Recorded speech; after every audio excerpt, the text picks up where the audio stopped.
नमस्कार। आज हम सामाजिक समस्याओं में बाल विवाह की समस्या पर अध्ययन करेंगे।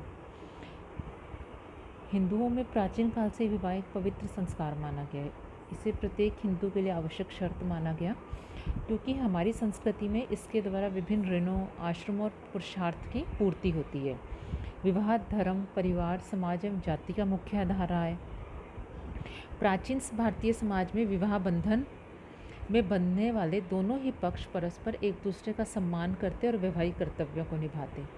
परंतु धीरे धीरे विवाह रूपी संस्था में भी कई परिवर्तन हुए और बाल विवाह का प्रचलन समाज में बढ़ने लगा।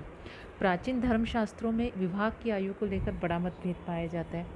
वैदिक युग में 15 या 16 वर्ष की कन्या और 20 वर्ष के लड़के का विवाह होता था, परंतु आगे हम देखते हैं कि अनेक संहिताओं में हमें विवाह की आयु को लेकर भेद देखने को मिलता है। और धीरे धीरे समाज में मुगलों के आक्रमण के पश्चात बाल विवाह का प्रचलन बढ़ने लगा। बाल विवाह के जो कारण है वो कई विद्वानों द्वारा अलग अलग बताए गए हैं। Professor KM. कपाड़िया ने कहा कि बाल विवाह के 3 कारक हैं। कौमार्य, संस्कार, स्त्री आधिपत्य को उत्तरदायी माना उन्होंने। इसके अलावा संस्कार सिद्धांत को भी बाल विवाह के लिए उत्तरदायी माना गया। स्त्री स्वतंत्र होने के योग्य नहीं है। आक्रमणकारियों का प्रभाव रहा। उस वक्त हम देखते हैं कि मुग़ल आक्रमण बहुत अधिक होते थे, तो उनसे स्त्रियों की सुरक्षा की दृष्टि से बाल विवाह का समाज में प्रचलन बढ़ने लगा। ब्राह्मण साहित्य में हमें कई विकृतियाँ देखने को मिली। अनुलोम विवाह पर रोक के पश्चात के कारण भी बाल विवाह में हमें वृद्धि देखने को मिली। धर्मशास्त्रों की स्वीकृति है।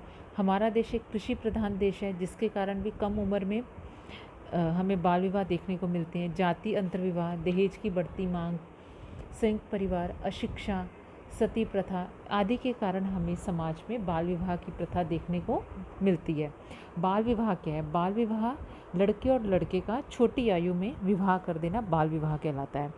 हमारे प्राचीन काल, वैदिक काल में स्त्रियों की जो दशा थी वो समाज में बहुत अच्छी थी और बाल विवाह का प्रचलन नहीं था। परंतु उत्तर वैदिक और मध्य काल में हम देखते हैं कि समाज में बाल विवाह का प्रचलन बढ़ने लगा और यह माना जाने लगा कि कन्यादान, यदि छोटी उम्र में लड़की का छोटी उम्र विवाह करने पर पिता कन्यादान करता है तो उसे उसके फल की प्राप्ति होती है। तो इस कारण से हम देखते हैं कि हमारे समाज में बाल विवाह का प्रचलन बढ़ने लगा। स्वतंत्रता के पश्चात इस पर रोक लगाई गई और अब लड़की और लड़के की आयु 18 वर्ष और 21 वर्ष निर्धारित कर दी गई है। यदि इससे पूर्व किसी लड़के या लड़की का विवाह होता है तो उसे हम बाल विवाह की श्रेणी में मानते हैं तथा इसे एक अपराध माना गया। बाल विवाह से हमें समाज में कई हानियाँ देखने को मिलती है। परिवार पर अतिरिक्त भार आता है, जनसंख्या में वृद्धि होती है, माताओं की मृत्यु दर में वृद्धि होती है, व्यक्तित्व का बच्चे के समुचित विकास नहीं हो पाता है, समाज में असंतुलन बढ़ता है, स्त्रियों की स्थिति में बहुत अधिक गिरावट आई है। तो ये सब जो हम हानियाँ देखते हैं, ये हमें बाल विवाह के फलस्वरूप देखने को मिलती हैं। बाल विवाह के विरुद्ध शुरू से हमारे समाज में समाज सुधारकों द्वारा अनेक प्रयास किए गए। प्रारंभ में हमें देखते हैं तो हमें शारदा एक्ट, सबसे प्रथम 1929 में शारदा एक्ट अस्तित्व में आया। इस अधिनियम के अनुसार विवाह के समय लड़के की आयु 18 और लड़की की आयु 15 वर्ष निर्धारित करने का बात चली। इससे कम आयु में विवाह को बाल विवाह माना जाने लगा। तो हम शारदा एक्ट जो 1829 में आया वो हरविलास शारदा के प्रयासों से आया था। तो हम देखते हैं कि उसमें लड़की और लड़की की विवाह की आयु 18 और 15 वर्ष निर्धारित की गई कि इससे पूर्व यदि विवाह होता है तो उसे बाल विवाह की श्रेणी में माना जाएगा। परंतु उसके बाद भी हम देखते हैं कि हमारे समाज में बाल विवाह का चलन नहीं रुका और बाल विवाह की प्रथा बढ़ती रही। इसके पश्चात यदि हम देखें तो स्वतंत्रता प्राप्ति के पश्चात भी बाल विवाह को रोकने के लिए अनेक प्रयास हुए। 1955 में हमारा हिंदू विवाह अधिनियम आया। उसमें लड़के और लड़की के विवाह की आयु 18 और 15 वर्ष निर्धारित की गई। 1978 में इस अधिनियम में संशोधन किया गया। अब अधिनियम बाल विवाह निरोधक अधिनियम 1978 पारित किया गया। इसके अनुसार लड़कों के लिए विवाह की न्यूनतम आयु 21 और लड़कियों के लिए 18 वर्ष निर्धारित की गई कि इससे पूर्व यदि विवाह होता है तो उसे बाल विवाह की श्रेणी में माना जाएगा।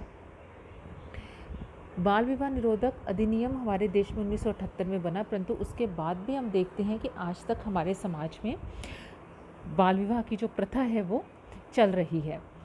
आखा तीज जो कि अप्रैल के मंथ में आती है, उस पर हम देखते हैं जिसे अक्षय तृतीया भी कहा जाता है, उसे एक अबूझ सावा माना जाता है और उसके ऊपर हमें समाज में अनेक बाल विवाह देखने को मिलते हैं, जिसमें कि हमारे राजस्थान में यह प्रथा आखा तीज पर बहुत अधिक निभाई जाती है लोगों द्वारा और उस दिन बहुत बाल विवाह होते हैं।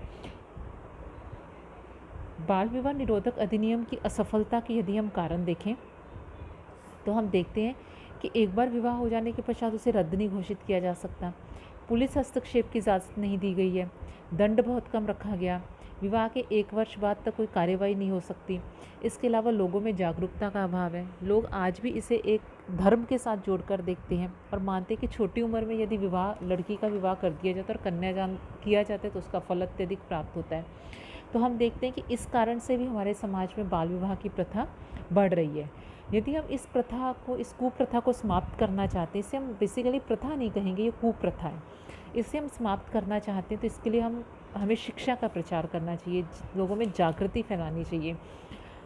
बाल विवाह निरोधक अधिनियम को कठोरता से लागू किया जाए, महिलाओं को इसके विरुद्ध में संगठित होकर आवाज़ उठानी चाहिए, दहेज पर प्रतिबंध लगाना चाहिए, अंतर्जातीय विवाह को प्रोत्साहन देना चाहिए, जिससे कि हमारे समाज में जो बाल विवाह रूपी कुप्रथा है इसको हम रोक सकें और छोटी उम्र में जो बच्चों का विवाह होता है लोगों में शिक्षा और जागृति फैलाई जाए ताकि वो छोटी उम्र में बच्चों का विवाह ना करें।